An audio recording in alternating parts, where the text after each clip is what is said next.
మా వినోద్ కుమార్ గారు మా పార్టీ దాదాపు 20 ఏళ్లుగా ఒక అంశంలో పోరాటం చేస్తూ ఉంది ఎన్నికల కమిషన్.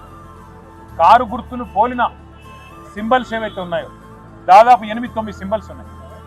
ఉదాహరణకు మీకు నేను ఎగ్జాంపుల్ చెప్తాను. 2019లో పార్లమెంట్ ఎన్నికలు భువనగిరి పార్లమెంట్ సీటు మా పార్టీ 5,000 ఓట్లతో ఓడిపోయింది. ఆ రోజు కోమటిరెడ్డి వెంకటరెడ్డి గారు కాంగ్రెస్ పార్టీ నుంచి గెలిచారు. బూర నరసింహ గౌడ్ గారు మా పార్టీ నుంచి పోటీ చేసి 5,000 ఓట్లతో ఓడిపోయారు. కానీ మా కారు గుర్తును పోలిన గుర్తు ఒక రోడ్ రోలర్ గుర్తు. ఒక ఇండిపెండెంట్ అభ్యర్థి పోటీ చేస్తే ఆయనకి 27,000 ఓట్లు వచ్చినాయి. ఆయన ప్రచారం కూడా చేయలేదు. ఎందుకు చెప్తా ఉన్నా ఇదంతా అంటే ఇట్లా మా పార్టీకి ఒకసారి కాదు ఎన్నో సందర్భాల్లో నష్టం జరిగింది. మొన్న జరిగిన సాధారణ ఎన్నికల్లో కూడా మేము 14 సీట్లు 6,000 కంటే తక్కువ ఓట్లతో ఓడిపోయాం.